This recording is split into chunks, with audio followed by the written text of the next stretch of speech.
British advanced pain clinic, నొప్పి మాయం, surgery దూరం. For appointments 9155515563.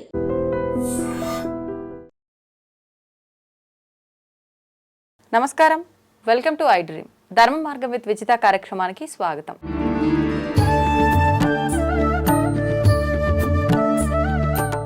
ప్రస్తుతం మనతో పాటు ఉన్నారు ప్రముఖ ఆధ్యాత్మికవేత్త, జ్యోతిష పండితులు సుభాష్ శర్మ గారు. ఇప్పుడు వారితో మాట్లాడేద్దాం. నమస్కారం గురుగారు. శ్రీమాత్రే. గురుగారు, సంక్రాంతి పండుగ రాబోతోంది. సంక్రాంతి అనగానే 3 రోజుల పండుగ జరుపుకుంటాం. మొదటిగా భోగి.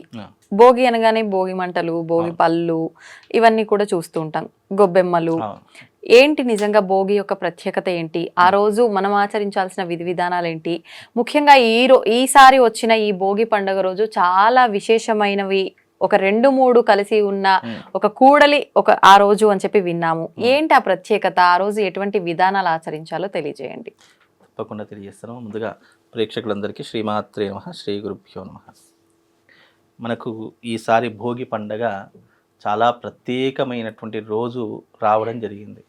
ప్రతి సంవత్సరం భోగి పండగ వస్తుంది, కానీ ఈ సంవత్సరం ప్రత్యేకత ఏంటంటే పౌర్ణమి రోజున రావడం ఒక ఎత్తు, అందులోనూ సోమవారం, అందులోనూ శివుడు జన్మించినటువంటి నక్షత్రం ఆరుద్ర నక్షత్రయుక్తంగా రావడం, ఆ రోజున మహాకుంభమేళ ప్రారంభమయ్యేటటువంటి రోజు రావడము, ఇలా 5 రకాలైనటువంటి పండగలు ఒకే రోజున రావడం.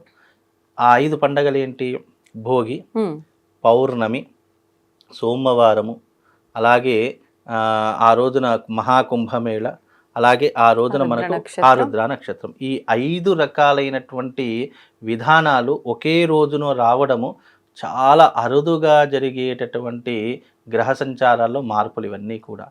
ఎందుకు అనంటే గనక మనకెప్పుడు కూడా తిథి, వార, నక్షత్ర, ముహూర్త, యోగ కరణములు అనేటటువంటివి మనిషి జీవితాన్ని ఉద్ధరింపజేసేటటువంటివని జ్యోతిష శాస్త్రం చెప్పడం జరిగింది. అయితే మనిషి జీవితాన్ని మార్చుకోవడానికి భగవంతుడు గొప్పనైనటువంటి ముహూర్తాలు కొన్ని సృష్టిస్తాడు. ఆ సృష్టించేటటువంటి ముహూర్తాల్లో ఇది చాలా అత్యద్భుతమైనటువంటి ముహూర్తము. ఈ ముహూర్తానికి ఉన్నటువంటి బలము అంతా ఇంత కాదు. కటిక దారిద్రుడైనా సరే అపర కుబేరుడు కావడానికి, మనిషి జీవితంలో జాతకం ఎంత నీచంగా ఉన్నా, ఎంత దారిద్రంగా ఉన్నా దాన్ని మనము ఒక గొప్పగా మలుచుకోవడానికి ఈ యొక్క రోజు మనకు ఉపయోగపడుతుంది. వివాహం కానటువంటి, ఎన్నో రోజులుగా వివాహం కానటువంటి వారు, సంతానం లేనటువంటి వారు, ఉద్యోగం లేనటువంటి వారు, మన మనస్సులో ఏ కోరికతోనైతే మనం ముందుకు వెళ్ళాలని ఆలోచిస్తామో అలాంటి కోరికలు నెరవేర్చుకోవడానికి సాక్షాత్తు కైలాసవాసుడైనటువంటి ఆ పరమేశ్వరుడు మనతో ఉండడానికి ఏదైనా ఒక రోజు కావాలి అంటే అదిగో ఈ రోజును ఉపయోగించుకోవడం మన జన్మకు సార్థకత లభించినట్టే. అయితే ఇది సాధారణంగా భోగి పండగ మనకు సంవత్సరానికి ఒకసారి వస్తుంది, కానీ పౌర్ణమి రోజున రావడము. భోగి అంటేనే మామూలుగా శాస్త్ర ప్రకారంలో చెప్పినటువంటి విధంగా భోగి అంటే భోగ భాగ్యాలను ప్రసాదించేటటువంటిది. ఆ రోజున మనం ఏం చేస్తాం? సాధారణంగా ఇంట్లో ఉన్నటువంటి పాత వస్తువులన్నింటినీ కూడా భోగి మంటల్లో వేసి కాల్చేస్తాము. ఎందుకు కాల్చేస్తాము? మరి ఎందుకు అలా కాల్చేయడం వెనక ఆంతర్యం అంటే, ఒక వస్తువు మనకు పనికి రాదు అన్నప్పుడు అది తీసేసి మనం బయట పారేయడం కానీ, లేదంటే ఎక్కడైనా వేసేయడం కానీ. భోగి రోజున మన ఇంట్లో ఉన్నటువంటి చీపుర్లు కానీ, చాటలు కానివ్వండి, లేదా మన ఇంట్లో ఉన్నటువంటి కట్టెలు కానివ్వండి, ఇవన్నీ కూడా ఏం చేస్తామో ఆ రోజున భోగి మంటల్లో వేసేసి కొత్తదనానికి శ్రీకారం చుడతాము. అంటే పాత వస్తువులు వేసామంటే మనకు కొత్తది వస్తుంది అని అర్థము. ఏదైతే ఇప్పుడు మనకు ఉదాహరణకు మనం ఇల్లు ఉడిచే చీపురు ఉంది అనుకోండి, అది మన ఇంట్లో పాడైపోయింది, ఏం చేస్తాం? భోగి మంటలు వేసి తెల్లారితే కొత్త చీపురు తెచ్చుకుంటాము. అలాగే మన ఇంట్లో ఉన్నటువంటి వస్తువులు ఏవైనా పాడైపోయాయో, పనికిరావు అనుకున్నప్పుడు భోగి మంటలలో వేసి కొత్తవి తీసుకొని వస్తాం. అంటే ఏదైతే భోగి మంటలలో వేసేస్తామో అది మనకి ఇక పనికి రాదు, దానితో అవసరం లేదు అని చెప్పేసి మరుసటి రోజు అవే వస్తువులు కొత్తవిగా తెచ్చుకుంటాం. అంటే మన జీవితం కొత్త వైపుగా నడిపించుకోవడానికి, కొత్తగా ప్రారంభం చేసుకోవడానికి ఈ భోగి అనేటటువంటిది మనకు ఉపయోగపడుతుంది. చిన్నతనంలో చాలా మందికి తెలియనటువంటి విషయం ఏంటంటే, చిన్నతనంలో చిన్నపిల్లలు ఉంటే ఒక 5 సంవత్సరాల్లో పిల్లలను కానీ 10 సంవత్సరాల్లో పిల్లల్ని కానీ కూర్చోబెట్టి కొత్త చాప వేసి దాని మీద కూర్చోబెట్టి మానుక అంటాం. మానుక అంటే తెలుసా మీకు? మానుక అంటే బియ్యం కొలుస్తాం కదా, మానుక అనేటువంటి ఉంటుంది. ఆ మానుకలో ఏం చేస్తారంటే రేగి పళ్ళు వేస్తారు, చెరుకు గడలు వేస్తారు, చిల్లర నాణాలు వేస్తారు, అలాగే దాంట్లో జామకాయలు వేస్తూ ఉంటారు. ఇలా అనేక రకాలైనటువంటి పళ్ళు, ఫలాలు, ఈ యొక్క నాణ్యాలు ఇవన్నీ అంటే డబ్బులు ఇవన్నీ కూడా వేసి పిల్లల్ని ఇంట్లో ఎంతమంది పిల్లలు ఉంటే అంతమంది పిల్లలకు అవన్నీ కూడా వేసి ఆ తల మీదకి వెళ్ళి అవన్నీ పోసేటటువంటి పద్ధతులు ఉండేటటువంటి. మా చిన్నతనంలో మాకు కూడా పోసారు, భలే బాగా అనిపించేటటువంటిది. ఆ కింద పడ్డవన్నీ వేరుకొని చాలా మంది అవి ఆ డబ్బులన్నీ జేబులో వేసుకొని కొనుక్కోవడము, ఆ రేగి పళ్ళన్నీ తినడము, జామకాయలన్నీ తీసుకోవడం, మా ఫ్రెండ్స్కి మా బంధువులకు అందరికి ఇవ్వడం, ఇలాంటి ప్రత్యేకత ఉండేటటువంటి. అదే భోగి రోజు తప్పకుండా చెయ్యాలట. అలా చేస్తే పిల్లలు వృద్ధిలోకి వస్తారట. వాళ్ళకున్నటువంటి సంక్రాంతిని కీడు దినాలని అంటారు కదా, ఎందుకు ఇవన్నీ పోయడం ద్వారా వాళ్ళకు ఉన్నటువంటి కీడు తొలగిపోతుంది అని చెప్తూ ఉంటారు. అందుకే చిన్నపిల్లలు ఎవరైనా ఇంట్లో ఉన్నటువంటి వారు ఉంటే గనక చక్కగా చాప వేసి, కొత్త చాప, మళ్ళీ అది కూడా కొత్త చాప వేసి కొత్త బట్టలు వేసుకోవాలి. ఆ రోజున భోగి రోజున కొత్త బట్టలు వేసుకొని చెరుకు గడలు అంటే చిన్న చిన్న చెరుకు ముక్కలు కోసి చెరుకు గడలు తీసుకోవాలి, రేగి పళ్ళు తీసుకోవాలి, జామకాయలు తీసుకోవాలి, చిల్లర నాణాలు తీసుకోవాలి. ఇలా అప్పుడు చిల్లర నాణాలు మానుక నిండా, అంటే అప్పట్లోనే, అంటే అది ఇప్పుడు 1992లోనో 93లోనో అనుకుంటా, మానుక నిండా అంటే అప్పట్లోనే, అంటే అవి ఏవి చారానా కాయిన్స్ ఉండేటటువంటివి, ఆటానా అంటే 50 పైసల కాయిన్స్, 25 పైసల కాయిన్స్ ఇవన్నీ ఉండే, అవన్నీ నింపి ఒక మన మీదకి వెళ్ళి పోసేవారట. అంతటి విధానాలు అప్పట్లో ఉండేవి. కాబట్టి అవన్నీ పోయడం ద్వారా పిల్లలకు వృద్ధిలోకి వస్తూ ఉంటారు. అలాగే ఇప్పుడున్నటువంటి ఈ నేచర్లో భోగి అంటే భోగభాగ్యాలను ప్రసాదించేది అని చెప్తూ ఉంటాం. అందుకే ఈ భోగి రోజున మామూలుగా ప్రతి సంవత్సరం భోగి, కానీ ఈ భోగి మహాకుంభమేళ ప్రారంభమవుతుంది. అంటే పుష్కరిణి స్నానాలు ఆరంభమవుతాయి. అలాగే సోమవారం శివుడికి చాలా ప్రీతికరమైనటువంటి రోజు, అందరికీ తెలుసు.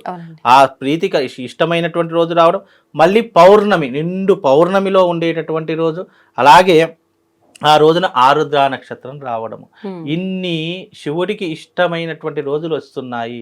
అందులోనూ కుంభమేళ అంటే అర్థం తెలుసా అండి? ముక్కోటి దేవతలు ఆ రోజున ఆ త్రివేణి సంగమంలో, అంటే ప్రయాగరాజులో ఉన్నటువంటి త్రివేణి సంగమంలో ముక్కోటి దేవతలు వచ్చి అక్కడ స్నానం ఆచరించి భూమి మీదకి అడుగు పెట్టేటటువంటి సమయం. అందుకే శివుడు అడుగు పెట్టేటటువంటి సమయము ఈ భోగి రోజున అడుగు పెడతాడు. శివుడు అడుగు పెడతాడు అని అంటే అర్థం ఏంటి? ఆయన అంశ, ఆయన యొక్క ప్రతిరూపము ఈ యొక్క పుష్కరిణిలో స్నానం ఆచరిస్తుంది. అందుకే దానికి అంత పరమ పవిత్రత రావడము. కేవలం మనుషులే కాదు, ఇప్పుడు ఒక కుంభమేళ ప్రారంభమైందంటే కోట్లాది మంది భక్తులు వస్తున్నారంటే ఊరికే రావడం కాదు. ఆ దేవతలు ఆచరించినటువంటి జలంలో స్నానం చేయడం వల్ల మనకున్నటువంటి పాపాలను దూరం చేసుకోవచ్చు, మనకున్నటువంటి రోగాలను దూరం చేసుకోవచ్చు. ఇప్పటికీ కూడా దాదాపుగా పోయిన సంవత్సరం, అంటే పోయిన కుంభమేళకు 20 కోట్ల మంది జనాభా వచ్చారట. ఈ యొక్క కుంభమేళకు 40 కోట్ల జనాభా సంఖ్య అంచనా వేసుకున్నారు. 40 కోట్లు అంటే అంత చిన్న విషయమమ్మ, చాలా పెద్ద విషయం. 40 కోట్ల మంది స్నానం ఆచరిస్తారు, ప్లస్ -డిగ్రీలో ఉన్న చలిలో అక్కడ మనుషులు కనిపించడం. అంటే పొద్దున మనము చూసామనుకోండి, మధ్యాహ్నం 12 అయినా మనుషులు కనిపించారు. ఎందుకు? పొగమంచుతో కూడుకుపోయి ఉంటుంది. అంత చట్టని చలిలో ఇంతమంది వస్తున్నారు అని అంటే ప్రజల యొక్క హిందూ ధర్మంలో విశ్వాసం ఎంతగా ఉందో అర్థం చేసుకోవాలి. నమ్మకం అంటే భగవంతుడు ఉన్నాడు అని నమ్మేవాళ్ళు చాలామంది ఇదిగో ఇలాంటి కుంభమేళ వచ్చినప్పుడు మనకి కనిపిస్తారు. ఆ రోజున నాగసాధువులు వస్తారు, ఏం చక్క చాలామంది వస్తారు. అంటే భోగి రోజున భోగభాగ్యాలను ప్రసాదించడానికి సాక్షాత్తు పరమేశ్వరుడే మన దగ్గరికి వస్తున్నాడు అన్నప్పుడు మనము ఆయన యొక్క పూజ చేసుకోవడం ద్వారా మనకి ఇంకా ఎన్ని పుణ్యాలు కలుగుతాయి చెప్పండి.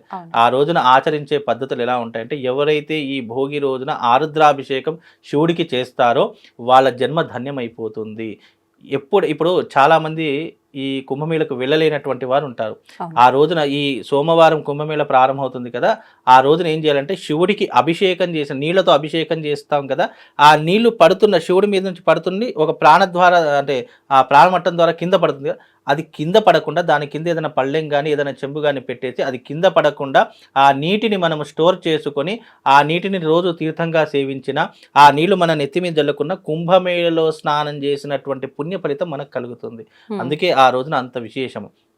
అందులోనూ పౌర్ణమి రోజున శివుడికి అభిషేకం చేయడం అనేటటువంటిది పరమ పవిత్రమైనటువంటి రోజుగా భావన చేసుకుంటాం. అందుకే ఆ రోజున అంత విశేషం.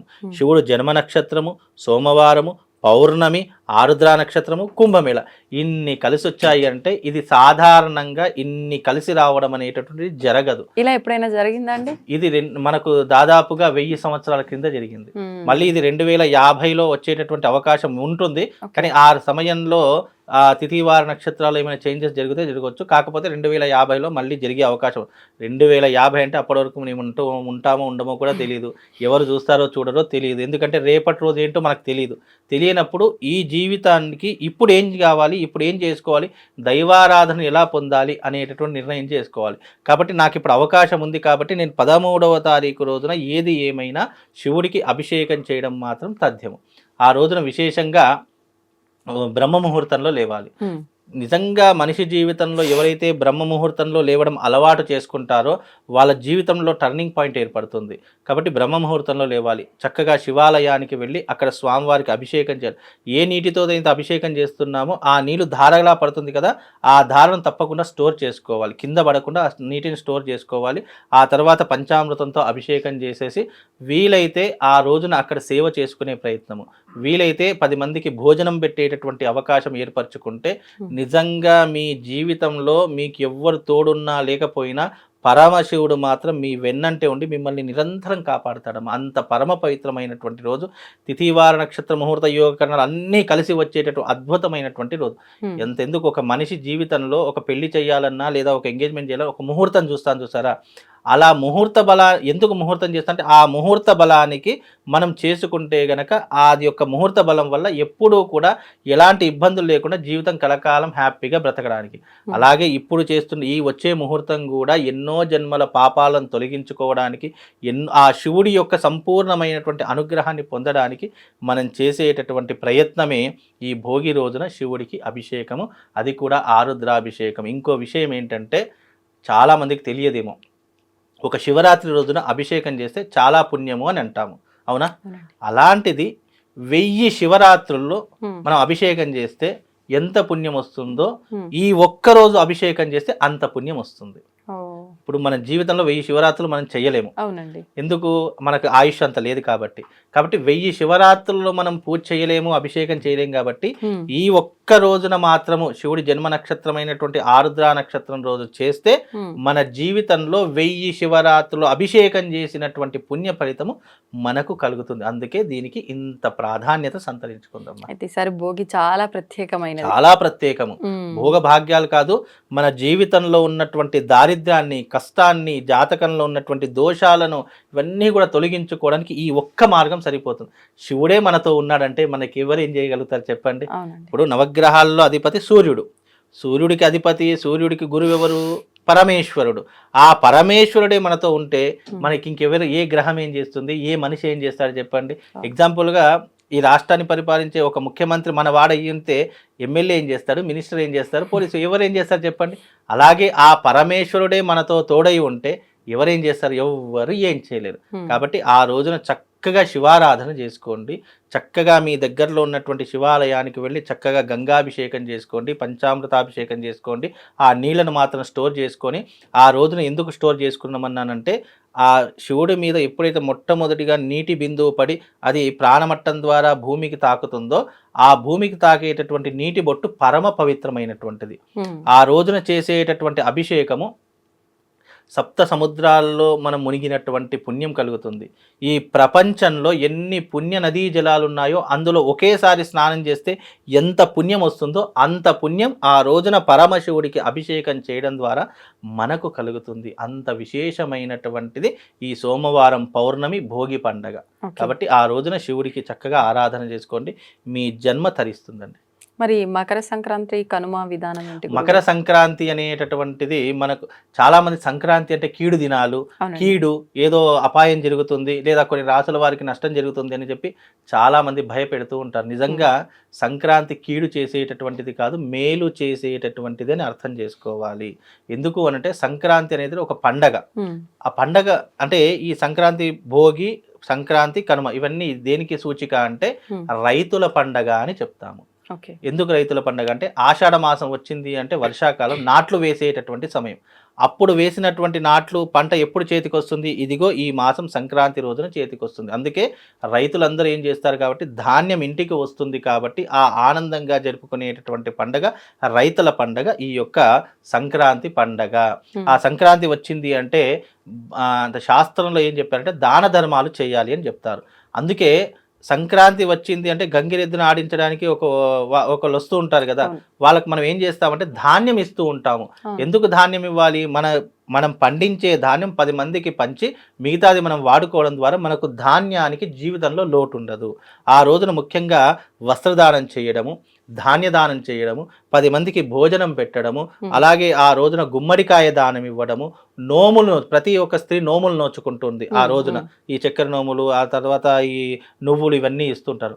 సంక్రాంతి రోజు నువ్వులు ఎందుకు ఇస్తారు అని అంటే, సూర్యుడు మకర రాశిలోకి ప్రవేశించినప్పుడు ఉత్తరాయణ పుణ్యకాలము అని చెప్తాము. ఉత్తరాయణ పుణ్యకాలం అంటే అర్థం ఏంటి? ఎవరైతే దక్షిణాయనంలో మరణించినటువంటి వాళ్ళు ఉంటారో ఈ ఉత్తరాయణ పుణ్యకాలంలో వాళ్ళందరూ కూడా స్వర్గానికి వెళ్ళేటటువంటి సద్గతులు పొందుతారు. అలాగే సూర్యుడు మకర రాశిలో ప్రవేశించినప్పుడు ఆద్యంత పుణ్యకాలం ఉత్తరాయణం అని చెప్తాము. మనకు భీష్మ పర్వంలో మనకు భీష్ముడు కూడా దక్షిణాయనంలో అంతా కూడా అంపశయ్యమై పడుకొని ఉత్తరాయణ పుణ్యకాలంలో తన శరీరాన్ని చాలించాడు. ఈ కథ మీరు వినే ఉంటారు.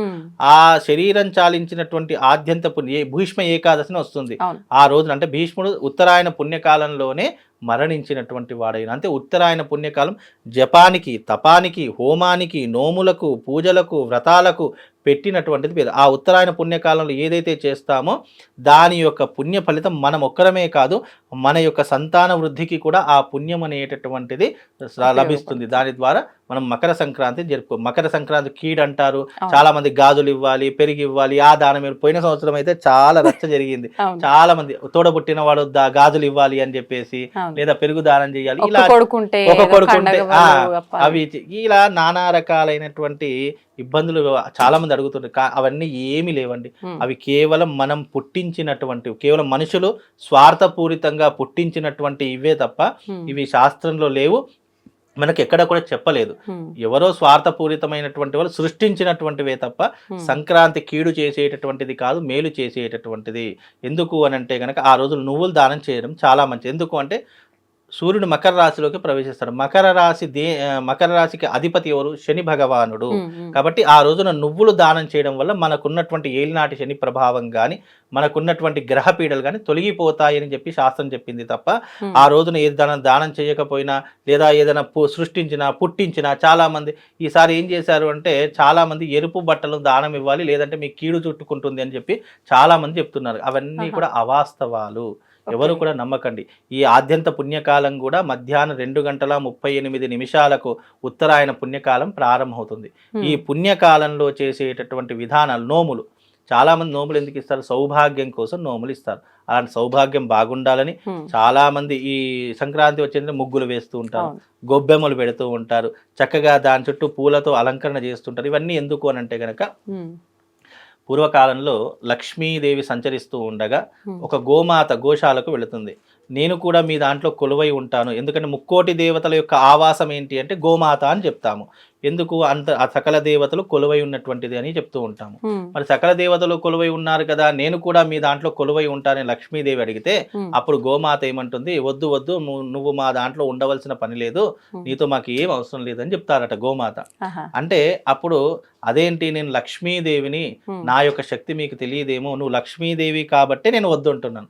ఎందుకంటే నువ్వు చంచలమైనటువంటి దానివి. చంచలము అంటే నువ్వు ఎప్పుడు ఎక్కడ ఎలా ఉంటావో, ఎన్ని రోజులు ఉంటావో అది ఎవరికి కూడా అంతు చిక్కనటువంటిది అని చెప్తే అప్పుడు ఆ లక్ష్మీదేవి అంటుందట, ఎవరైతే పుణ్యాన్ని సంపాదించుకుంటారో ఆ పుణ్యం ఉన్నంత కాలం వాళ్ళ దగ్గర నేను ఉంటాను.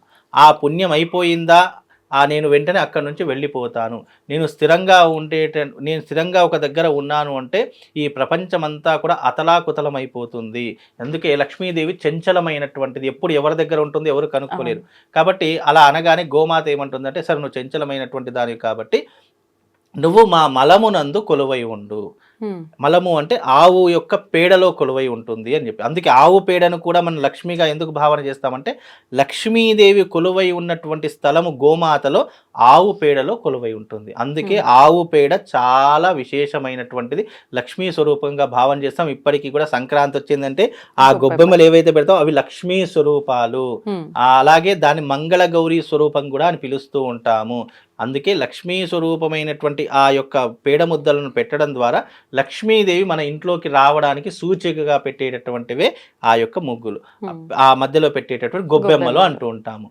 లక్ష్మీదేవి ఎక్కడనైతే చాలా చక్కగా రంగవల్లులతో నిండి ఉన్నటువంటి గడప ఉంటుందో, ముగ్గులు ఉంటాయో, ఏ ఇంట్లోనైతే శుభ్రంగా ఉంటుందో ఆ ఇంట్లోకి లక్ష్మీదేవి రావడానికి సూచికగా పెట్టేటటువంటివే ఈ సంక్రాంతి ముగ్గులు, సంక్రాంతి గొబ్బెమ్మలు, సంక్రాంతి పండగలు. ఇవన్నీ కూడా లక్ష్మీదేవి యొక్క సూచికకు మార్గదర్శకంగా ఉన్నటువంటి పండగలమ్మ. కనుమ రోజు గోవులను పూజించాలంటారు కదా గురుగారు? కనుమ రోజు ఎందుకు గోవులను పూజించాలి అంటే, సంక్రాంతి అంటే పంటలు చేతికి వస్తాయి కదా. పంటలు చేతికి వచ్చిన తర్వాత ఆ పంట చేతికి రావడానికి ప్రధానమైనటువంటి కారణాలు ఏంటి? ఈ యొక్క ఆవులు. ఏవైతే ఇవి ఆవులు ఉన్నాయో అవన్నీ కూడా పొలాన్ని దున్ని చక్కగా కష్టపడి ఒక పంటను చేతికి అందించేటటువంటి విధానాలు ఏవైతే ఆవులు. కాబట్టి మనకు పూర్వకాలంలో గోమాతలను, ఆవుల్ని కూడా ఇంట్లో కట్టేసేవారు. ఎందుకంటే వాటిని కూడా కుటుంబ సభ్యులుగా చూసేటటువంటి వారు. ఆవులను పిలుచుకునేటటువంటి వారు కాదు, లక్ష్మీదేవి అని పిలిచేవారు గోవులను. ఎందుకు అంటే మన జీవితంలో ధాన్యం రావడానికి, ఒక పొలం దున్నడానికి ఆవులే ప్రధానమైనటువంటి కారణము. ఆ యొక్క గోమాతలే ప్రధానమైనటువంటి కారణం కాబట్టి దానిని కూడా ఈ కనుమ రోజున ప్రత్యేకంగా పూజిస్తాం. తల్లి, మా కడుపు నిండడానికి, 5 వేలు నోట్లో వెళ్ళడానికి నువ్వే కదా కారణము. తల్లి, నువ్వు ఇలాగే మా కుటుంబం మీద, మా వంశం మీద ఎల్లవేళలా కరుణా కటాక్షాలను కురిపించి మాకు ధాన్య వృద్ధిని కల్పించని చెప్పేసి ప్రత్యేకంగా ఆ రోజున ఆవులను పూజించడం, గోవులను పూజించడము, ఎడ్లను పూజించడము, ఇవన్నీ కూడా వస్తున్నటువంటి ఆచారంలో భాగాలు. అందుకే కనుమ రోజున మనము తప్పకుండా గోమాతను పూజించాలి, ఆవులను, ఎడ్లను పూజించాలి. అలా పూజించడం ద్వారా ధనధాన్యాదులకు, సిరి సంపదలకు లోటు ఉండదు. ఇక ముక్కనుమ రోజు కర్రీలు ఏంటి చేసుకుంటారు అంటే, నాన్ వెజ్ తినేటటువంటి వాళ్ళు ఎవరైతే ఉన్నారో ఆ రోజున వెరైటీగా అన్ని పిండి పదార్థాలు, ఈ నాన్ వెజ్ లాంటి పదార్థాలు ముక్కనుమ రోజున చేసుకుంటారు. అందుకే ఈ యొక్క భోగి, సంక్రాంతి, కనుమ, ముక్కనుమ ఇవన్నీ కూడా చాలా విశేషమైనటువంటి పండగలు. ఇవి తెలంగాణ వైపు తక్కువ కానీ ఆంధ్ర వైపు విపరీతంగా చేసుకుంటారు. అలాగే సంక్రాంతి రోజున పెద్దలకు నైవేద్యాలు పెట్టుకుంటారు, పితృ తర్పణాలు చేస్తూ ఉంటారు. ఆ రోజున ఎస్పెషల్లీ సంక్రాంతి రోజునే ఆ యొక్క ఆంధ్రాలో ఏం చేస్తారంటే పెద్దవాళ్ళకు నైవేద్యం పెట్టుకొని తిరతర్పణాలు చేస్తూ ఉంటారు. చాలా మట్టుకు పెద్దవాళ్ళు స్వర్గానికి వెళ్ళడానికి కూడా ఈ సంక్రాంతి అనేటటువంటిది ఉపయోగపడేటటువంటి ఒక గొప్ప పండగ. ఆ పండగ చేసుకుంటే చాలు మన జన్మ ధన్యమైపోయినట్టే. అంత విశేషమమ్మ. ధన్యవాదాలు గురుగారు. శ్రీమాత్రే.